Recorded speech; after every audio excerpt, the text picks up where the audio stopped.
87.7 RB Radio, the rhythm of inspiration. The rhythm of inspiration. Assalamualaikum. Waalaikumsalam warahmatullahi Apa kabar Bapak ya Allah? Baik. Alhamdulillah. Ini tadi saya habis dari atas nih Pak sama Pak Andi Pak. Lihat apa itu Pak Diki? Lihat tempat latihan alat berat ya Pak Andi ya. Berat. Iya, saya dengar ada dari provinsi, ada Pak Dirjen juga, kaget. Tapi dari jauh saya pikir, ini ada aktor saya pikir. Enggak. Coba ini ganteng-ganteng gitu. Udah kalah deh aktornya udah. Kayaknya saya harus pensiun nih kayaknya di dunia aktoran. Harus pindah ke satu saya Pak. Sama Dirjen. Sudah Pak Bupati. Sehat Pak semuanya Pak. Alhamdulillah Pak Diki. Ini kalau sama Pak Dirjen saya udah kedua kali nih Pak. Sama Pak Dirjen udah apa ya? Udah walaupun baru sekali kita ketemu Pak ya. Betul. Ini udah sangat dekat sekali nih. Kebetulan nih saya lagi di Samarinda. Ya, beberapa hal. Saya sapa dulu teman-teman guys. Ini kita lagi di Samarinda. Saya lagi dekat Bapak Haji Muhammad Johar Effendi. Ini beliau adalah asisten 1 Pemprov Kaltim. Tapi dulunya jago di soal-soal desa Pak. Jadi sangat memahami desa-desa. Waduh luar biasa memang. Jangan-jangan memang semua kepala desa kalau ketemu Pak Johar dulu, wah langsung udah pada kenal gitu kan. Karena memang sangat mendesa. Ada pejabat yang merakyat ini mendesa gitu kan. Dan ada juga ini ya bisa dibilang guru saya karena saya ketika ngobrol banyak di Semarang kemarin Pak ya. Betul, Banyak ilmu-ilmu betul, yang Pak didapatkan Diki. dari Bapak Dirjen Bina Lantas, Bapak Budi Hartawan SEMA. Ya, terus ada juga di sini Bapak Haji Suroto, Kadis Naker Trans Pemprov Kaltim ini yang sebetulnya sangat ditunggu-tunggu oleh biasanya generasi muda para pekerja karena saya pernah di ini Pak, jadi di Garut juga ada yang namanya Dinas Tenaga Kerja masih memegang BLK juga Pak. Oh iya BLK tapi betul. dikelola oleh daerah dan ternyata berat kalau dikelola daerah dan memang ini sangat berharap banyak kepada Pak Kadis. Iya. Nah kebetulan di Garut juga dulu pernah dibantu oleh seseorang Pak, yaitu kepala BLK yang ada di Samarinda sekarang.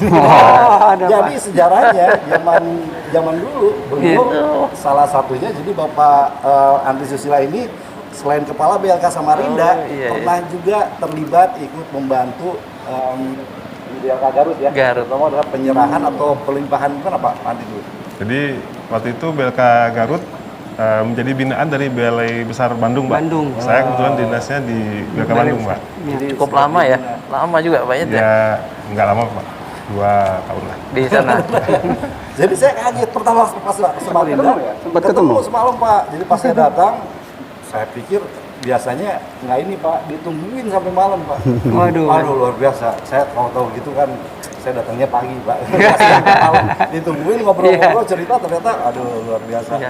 Ya alhamdulillah. Jadi hari ini guys kita akan sama-sama mendapatkan pembelajaran ilmu informasi karena apalah artinya kita mau cantik mau ganteng kalau kita nggak punya ilmu, mau cantik mau ganteng kalau nggak punya keahlian kompetensi percuma. Cari jodoh juga susah gitu kan kalau misalnya nggak punya kompetensi. Sekarang cantik dong cuma, ganteng dong percuma kalau misalnya tidak diisi dengan ilmu dan juga kemampuan. Nah ini saya pengen tahu nih kerjasama ya Pak Dirjen nih. Iya. Kalau kerjasama dengan Kalimantan, Provinsi Kalimantan itu gimana Pak? Baik Pak Diki. Kerjasama kita sudah sangat baik Pak. BLK Samarinda ini merupakan jawaban kita terhadap kebutuhan-kebutuhan pekerjaan yang ada di Provinsi Kalimantan Timur. Jadi pemerintah pusat dalam hal ini Kementerian Ketenagakerjaan membangun BLK ini bekerja sama dengan Provinsi Kalimantan Timur. Untuk kita melihat industri-industri yang ada di sini memerlukan pekerja dengan syarat-syarat jabatan seperti apa. Nah, kita coba mengisi itu dengan kerjasama kita dengan provinsi. Apalagi Kalimantan kan ada bisnis plan ke depan menjadi ibu kota mungkin juga Betul Pak Diki. Nah dengan adanya ibu kota nanti tentunya kebutuhan akan tenaga kerja itu keterampilan akan beragam. Nah, maka kita coba terus menyesuaikan kurikulum pelatihan kita sesuai dengan industri yang ada di Kalimantan Timur. Seperti itu ya. Betul. Nah kalau dari provinsi sendiri Pak, saya sih udah dengar sebetulnya, tapi biar saya tanyakan lagi nih.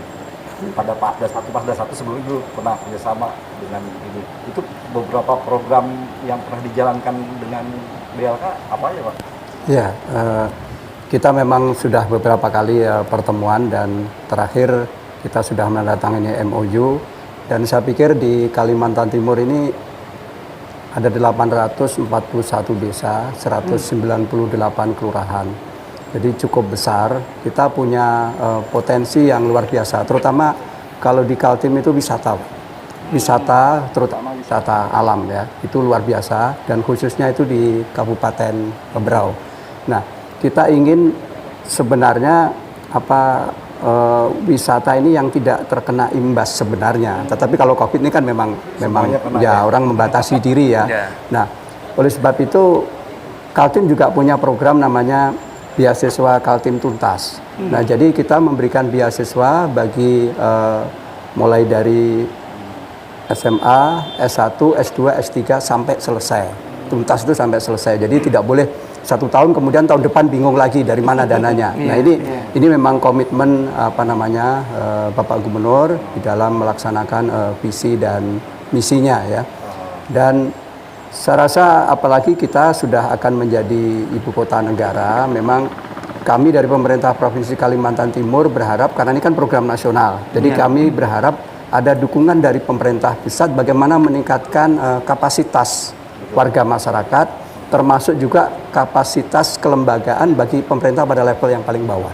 Ini penting supaya paling tidak kalau mereka punya kemampuan bisa terlibat, tetapi kalau tidak punya skill ya nggak bisa kan. Nah, oleh karena itu mumpung ini masih ada proses yang harus dijalani, kami harapkan ada dukungan dari pemerintah pusat.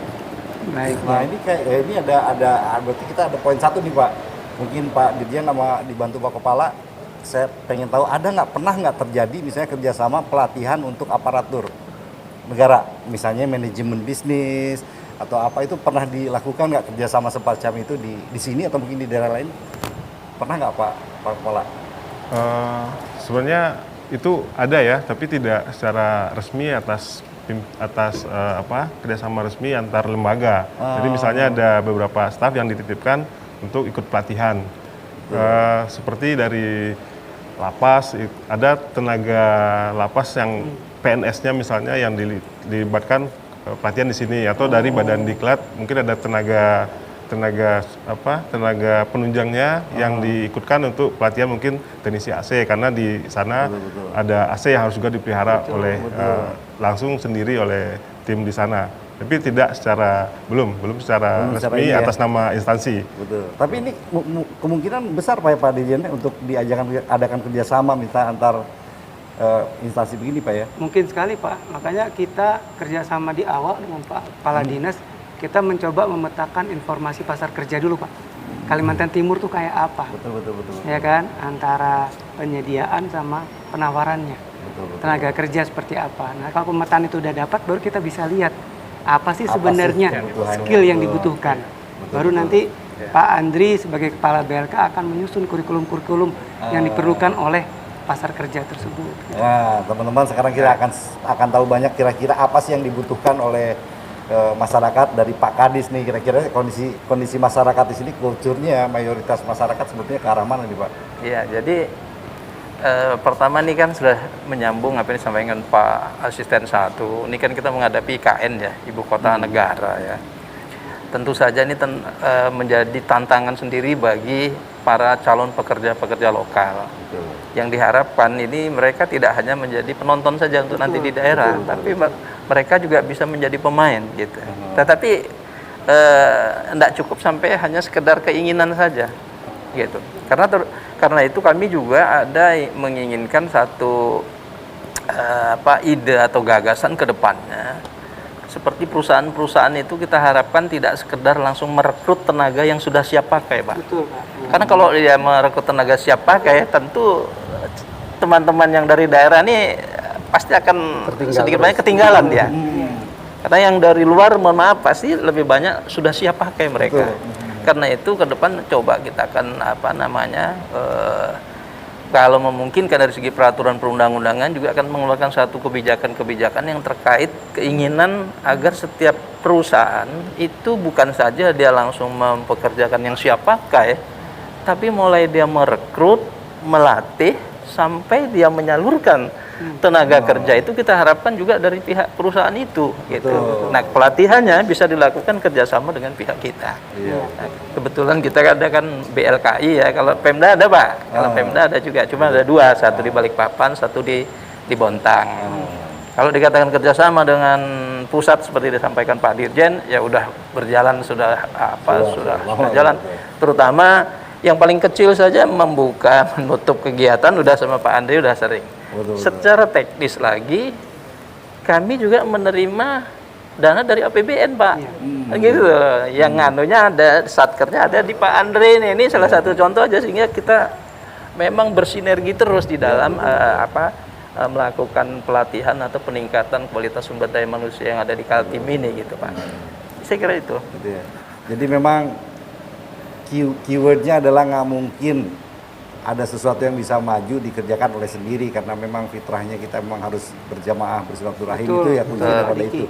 Jadi nggak mungkin deh ada sesuatu yang bisa muncul kalau tidak ada kerjasama.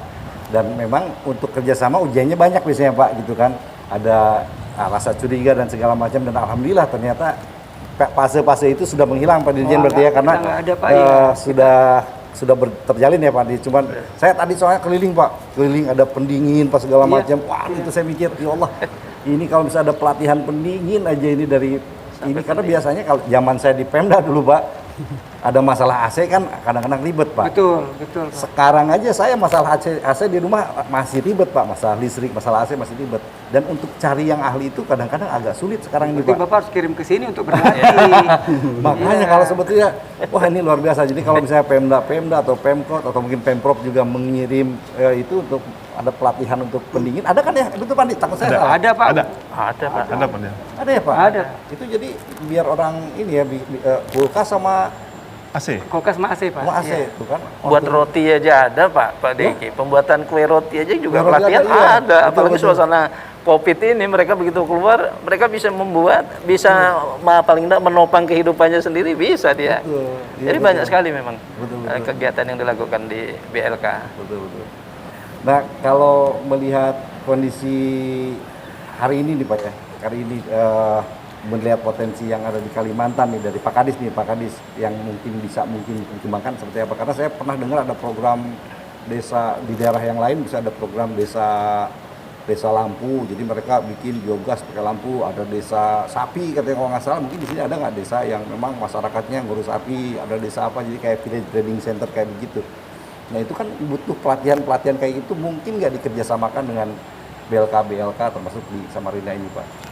Sangat mungkin sekali Pak ya. Seperti ini kebetulan bukan di BLK kami, kebetulan di BLK Pak Andre ini. Seperti dia barangkali sedang berjalan ini ya Pak Andre ya.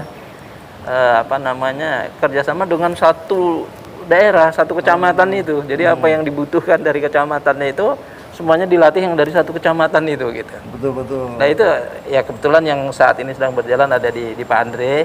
Kalau kami belum yang langsung satu daerah gitu, satu daerah secara khusus itu. Kami masih tidak terpusat dalam satu daerah itu aja masih. Betul. Ya. Pak Dirjen, kalau bicara BLK kan kalau saya pribadi kan baru dikirim baru datang diundang sama Bapak mulai Bina Lantas itu ke Bandung, Lembang, Bekasi, Semarang Pak ya? Iya. Samarinda ya? Iya. Itu tiap daerah beda-beda Pak ya? Tiap daerah berbeda, tapi ada kejuruan umum yang memang diperlukan seperti pendingin. Hampir beberapa daerah memerlukan itu karena permintaan terhadap pekerja yang ahli itu banyak. Custom juga Pak? Iya, ada juga yang khusus, ada yang memang umum dibuat di sana beberapa kejuruan. Tapi kok lucu sih Pak, kayak misalnya di Bandung otomotifnya bagus tuh, terus di Lembang kayaknya ke pertanian. Iya, memang itu spesialisasinya Pak untuk BLK. Iya. Kalau di sini kayaknya ke alat berat Pak ya? Di sini alat berat Pak, kalau Bapak lihat di belakang tuh alat-alat berat.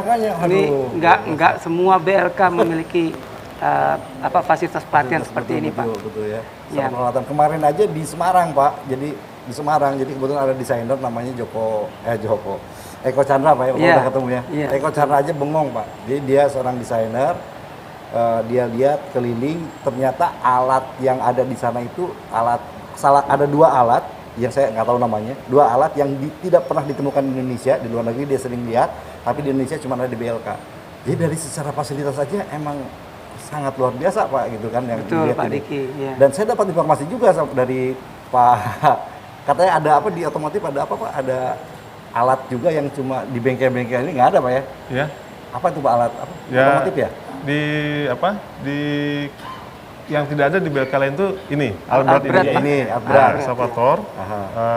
dozer, loader itu tidak ada di BLK lain, hanya ada di BLK ini. BLK ini ya. Ya. Kalau nggak salah di otomotif juga ada. Otomotif itu kita ada kerjasama dengan Mitsubishi. Aha. Itu untuk targetnya adalah fleet customernya Mitsubishi di Kalimantan Timur untuk khusus untuk yang diesel common rail, double cabin, Double cabin, double gardan, iya. 4x4. Nah itu di kita. Dan nanti kita akan menjadi training centernya Mitsubishi setelah upgradean dari Bandung, karena Bandung itu Mitsubishi yang dasar. Oh. Gitu. Jadi teknisi dasar Mitsubishi itu nanti akan ada di Bandung, di BLK Bandung. Nah di kita itu adalah yang dieselnya, yang sudah lebih advance. Karena bicaranya sudah yang canggih-canggih. Mobil-mobil yang ada di tambang-tambang itu kan khusus ya, spesial. Perlakuannya juga tidak sama dengan mobil yang beredar di kota, karena pemakaiannya kan sangat khusus. Ya. Nah itu nanti training centernya di kita untuk Mitsubishi itu. Kita kerjasamanya ke situ targetnya, dan kita dibantu satu mobil Mitsubishi Pajero dari Mitsubishi ada di workshop Ada kita. itu ya. Siap, Untuk bahan luar pelatihan biasa. Pak. Bukan buat jalan-jalan, buat bahan pelatihan. Iya.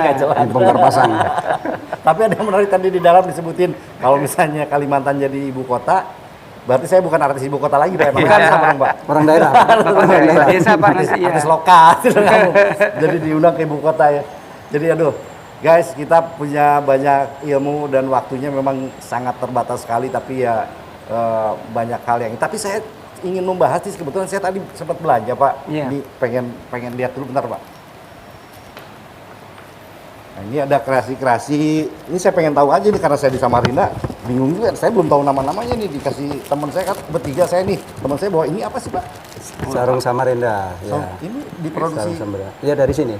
dari sini Dari ya? Samarinda ya. Bagus sekali tuh Pak asisten. Ini dulu yang memperkenalkan ini Bung Karno ini. Waduh. Dibawa ke konferensi internasional.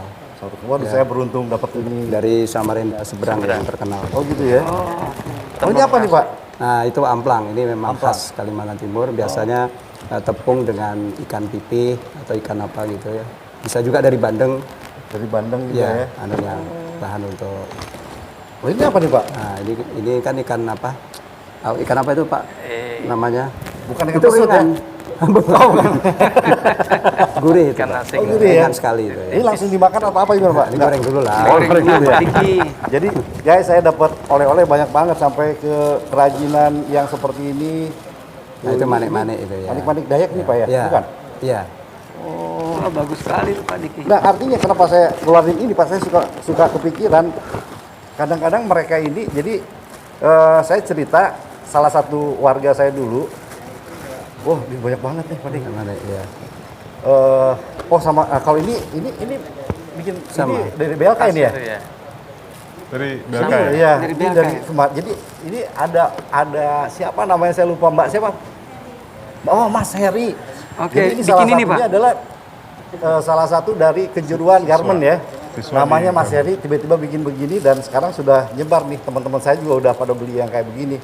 Luar biasa. Jadi ini kisah nyatanya karena Iya, saya iya. secara pribadi ada saudara saya dia sarjana nggak bisa kerja karena bingung, bilang dia nggak bisa ngapa-ngapain sampai akhirnya sekarang dia harus ikut pelatihan pak, bayar lagi karena belum tahu BLK Pak. Oh, gitu. Udah sarjana nih, cari kerja susah, mau usaha ada modal dari orang tuanya Iya. susah, akhirnya sekarang dia lagi kursus di mana lu? Ada Kang di kampung saya, katanya di daerah saya ada gini-gini. Saya ceritain BLK, mau gratis? Iya bilang nih. Nah kayaknya harus disampaikan Pak, sebetulnya bukan gratis kan Pak? Betul, betul. Sebenarnya pelatihan itu bukan gratis. Pemerintah yang bayarin. Nah itu Gitu, loh. Pak. Jadi yang datang tinggal benar-benar berusaha supaya meningkatkan keterampilannya. Betul. Tinggal pilih kejuruannya apa yang cocok dengan bakat minatnya, kemudian dia berlatih, pemerintah yang bayar Pak. Nah, Jadi nggak bukan gratis. Kalau gratis kan terkesannya kayaknya murahan apa gimana, enggak. Jadi saya setelah lihat kayak kemarin satu pelatihan untuk passion aja itu di atas 100 juta, di atas 70 juta, bisa 100 jutaan segala macam kalau misalnya kursus di luar. Nah, di sini di BLK waktu itu bayar. Gitu kan. Cuman bukan dia yang bayar, pemerintah yang bayar. Jadi nggak gratis itu. Timalinya juga sama. Kalau di sini berapa Pak kurang lebih kalau untuk kursus gini aja kan Ya, Wah, ini mahal sekali. jutaan lah ya. 10 juta lebih belum penginapan. Kan itu belum gitu, Pak. Belum penginapan, Transport dan segala macam. Jadi luar biasa guys. Jadi udah dapat ilmu juga. Ya dibayarin juga, ditraktir lah. Jadi nggak gratis, ditraktir sama pemerintah gitu kan. Artinya tidak, kalau kata Maeli bukan kaleng-kaleng lah gitu kan. Ini bukan pelatihan kaleng-kaleng yang biasa-biasa, tapi memang secara dari sisi fasilitasi dan instruktur juga betul-betul dijaga betul Pak ya. Ini luar biasa nih, saya juga nih katanya ada oleh-oleh juga ya Pak Bu ya. Ada oleh-oleh kayak gini Bu. Di dalam ada juga ya. Ada, wah lumayan nih saya dapat satu. Nah oke, itu aja yang bisa diobrolin. Mungkin saya mohon pesan untuk masyarakat Kalimantan Timur khususnya dan Indonesia pada umumnya yang usia kerja, kira-kira apa pesannya? Karena jujur Pak, masih banyak yang bertanya-tanya mengenai BLK ini. Masih juga, mohon maaf guys, tapi suka masa enggak, kalian harus jujur, masih juga ada yang males, masih enjoy dengan keadaan, kondisi dan segala macamnya, tidak mau berusaha sehingga lupa bahwa di masa depan dia harus bertemu dengan sesuatu yang mungkin tidak dia kehendaki, maka harus punya kompetensi. Kira-kira pesan-pesan mulai dari Bapak itu dulu Pak. Nah, dari kepala dulu coba Kepala BLK Pak. Iya. Kepala BLK Pak, buat anak-anak muda nih Pak, yang ini gimana caranya supaya mereka menghadapi masa depan tidak kosong. Silakan. Ya, mungkin Nah, yang ini. gini, BLK ini ada di Kota Samarinda, tapi bukan milik hanya Samarinda, tapi ada milik Kalimantan Timur dan seluruh Indonesia. Semua orang bisa datang ke BLK. Kalau pakai tagline-nya dulu, ayo ke BLK. Kalau sekarang mau kerja ke BLK aja. Jadi ini perlu kita viralkan supaya masyarakat memang datang ke BLK itu untuk meningkatkan kompetensinya untuk bisa bersaing di luar sana untuk mendapatkan pekerjaan. Baik mereka akan bekerja sendiri, mengelola usaha sendiri, itu juga bisa di BLK, atau akan masuk ke industri dengan modal kompetensi yang sudah dibuat dari BLK. Iya, gitu. Luar biasa. Jadi intinya guys, jangan cuma pendek pikiran hanya berpikir cari pekerjaan, tapi ada juga usaha. Jadi kesempatan kerja memang dibutuhkan, tapi jangan lupa juga kita juga membutuhkan kesempatan usaha. Bagaimana kita bersyukur nikmat dengan cara mencukuri apa yang Allah berikan berupa akal, supaya akal kita jadi ilmu, supaya ilmu kita bisa buat untuk beramal. Waduh, luar biasa. Terima kasih Bapak. Sekarang dari Pak Kadis nih Pak, kasih spirit anak-anak muda Pak. Baik, dunia ekonomi ini kan sekarang persaingan sudah ketat sekali ya, sangat ketat sekali, dan ini ditandai dengan kemampuan daripada pekerja atau sumber daya manusia itu sendiri. Karena kita tahu banyak sekarang ini tidak terlalu banyak memerlukan modal yang besar, tapi mampu mendapatkan keuntungan yang besar gitu melalui kemampuan skill itu dari ini. Karena itu manfaatkan teknologi informasi komunikasi ini, jangan sekedar kita HP membuka-buka yang ini saja, tetapi juga mencari informasi yang terkait dengan pelatihan-pelatihan yang dilakukan oleh BLK, terutama BLK yang ada di daerah gitu. Karena itu kalau sudah nantinya sudah berhasil mengikuti pelatihan, diharapkan bukan saja nanti dia bekerja, mencari pekerjaan, tapi dia juga mampu membuka peluang kerja gitu. Jadi bukan sekedar ini. Dan untuk bisa mengikuti pelatihan itu tidak sulit. Mungkin dia menghubungi Dinas Tenaga Kerja setempat dulu saja. Informasi awal dari situ mengenai pelatihan-pelatihan yang akan diadakan oleh pemerintah Provinsi Kalimantan Timur. Dari situ mudah sekali. Seperti disampaikan Pak Dirjen tadi, gratis bagi mereka, tapi bagi pemerintah tidak gratis gitu. Ada biaya yang harus dikeluarkan. Tidak terlalu sulit juga untuk persyaratan yang harus dilalui untuk mengikuti pelatihan itu.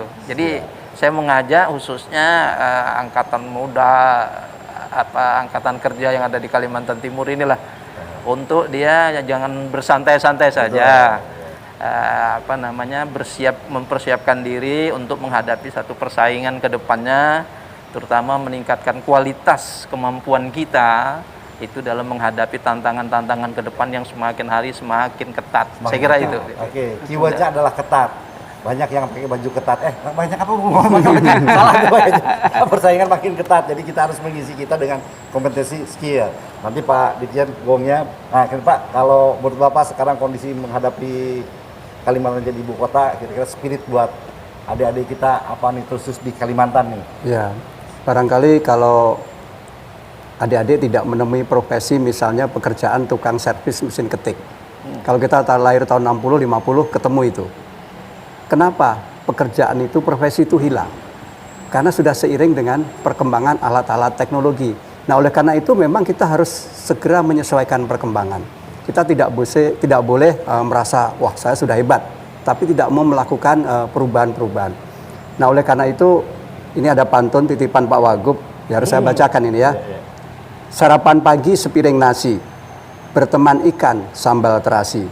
Ayo giatkan pelatihan vokasi, siap kerja punya kompetensi.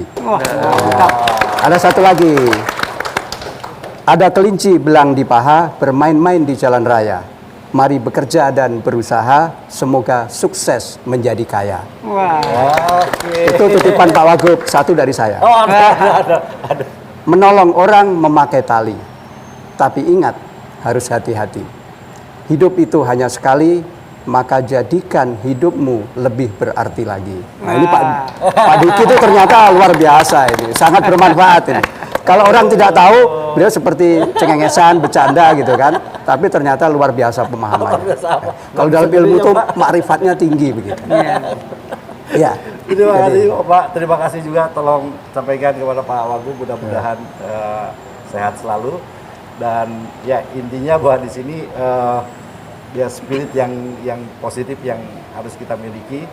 Terima kasih Pak Wagub. Nah sekarang dari Pak Ditjen nih, kira-kira untuk anak-anak muda apa nih Pak yang terbaik untuk anak-anak muda sekarang, apa yang harus diisi? Ini secara keseluruhan bukan Kalimantan tapi Indonesia, karena insya Allah yang nonton ini banyak dari beberapa daerah, karena banyak sekali anak-anak yang menyia-nyiakan, mohon maaf jangan tersinggung, menyia-nyiakan waktunya dengan hal-hal yang tidak manfaat, pada argo terus berjalan, terus berjalan. Mudah-mudahan tidak terjadi pada penonton kita dan juga kita semua. Kira-kira apa nih spirit yang bisa Pak Ditjen sampaikan supaya mereka menjadi generasi-generasi yang lebih baik daripada kita semua? Baik, Pak Diki. Ini begini, sekarang zamannya milenial. Hampir sebagian besar proporsi penduduk kita milenial. Nah, adik-adik milenial ini kreatif, sangat kreatif. Kita lihat sekarang perubahan-perubahan di dunia kerja, di dunia usaha itu akibat daripada pikiran kreatif anak-anak muda. Nah, anak-anak muda itu jangan sekali-sekali menghabiskan waktu yang tidak berguna. Pelajari hal-hal, banyak hal yang harus kita pelajari untuk memberikan solusi kepada masalah-masalah yang ada di masyarakat. Nah, dengan adanya memberikan solusi itu, udah pasti kita mudah. Bukan cuma mendapatkan pekerjaan, tapi juga bisa berusaha dengan mudah. Kita lihat sekarang industri kreatif booming. Nah, ini karena anak-anak muda yang kreatif. Jadilah anak muda yang kreatif. Iya, oke, tepuk tangan buat kita semua. Oke guys, teman-teman, banyak sekali hikmah yang bisa kita ambil dari sini. Inti utamanya atau inti besarnya, pemerintah, apapun instansinya pada dasarnya ingin menjadi bagian daripada solusi, bukan bagian daripada masalah. Mudah-mudahan anak-anak muda juga begitu. Jangan pernah mau jadi bagian daripada masalah, tapi jadilah bagian daripada solusi. Dan insya Allah dengan kerjasama kita akan bisa membuat sesuatu yang bermanfaat. Jadi jangan pernah sendiri seperti yang kita sampaikan di Semarang dulu Pak. Betul. Kita jangan jadi cuma satu lidi yang cuma satu. Satu lidi ini kumpulin bersama, baru akan bermanfaat banyak untuk nyapu. Tapi kalau cuma satu, hanya buat pedesin orang. Jadi bersatulah kita untuk sesuatu yang lebih baik, untuk Indonesia lebih baik, dan mudah-mudahan kita semua dimudahkan Allah untuk setiap niat-niat kita yang baik untuk negara dan bangsa yang indah ini. Assalamualaikum warahmatullahi wabarakatuh. Waalaikumsalam. Terima kasih Bapak, saya pamit. Terima kasih Pak Diki. Sama Bapak pinjem lagi nih Pak kepala. Oh gitu, Kan iya. jadi duet dulu nih sekarang Pak. Iya, Duet iya, dulu. iya, silakan Jadi Pak Diki. ibaratnya itu kalau di Pak Andri Diki itu kayak Sule sama Andres Tingki Pak kurang lebih. Oh. Jadi harus berdua terus. Saya mau izin dulu Pak. Saya Baik, dulu. baik. Saya bawa pulang. Jangan lupa oleh-olehnya dibawa pulang Iya, Pak. saya bawa oleh-oleh Biar lagi bisa nanti. dipromosikan ke daerah Siap, lain. Pak. Sudah minum air mahakam, Pak? Belum Pak. Nah, kalau sudah minum bisa kembali Akan lagi. kembali Kalau lagi, belum Pak. minum nanti nggak balik lagi, Pak. Oh siap. Terima kasih Bapak. Terima kasih Pak Diki, terima kasih. Mudah-mudahan selamat. Waalaikumsalam. Salam warahmatullahi wabarakatuh. 87.7 RB Radio, the rhythm of inspiration. The rhythm of inspiration.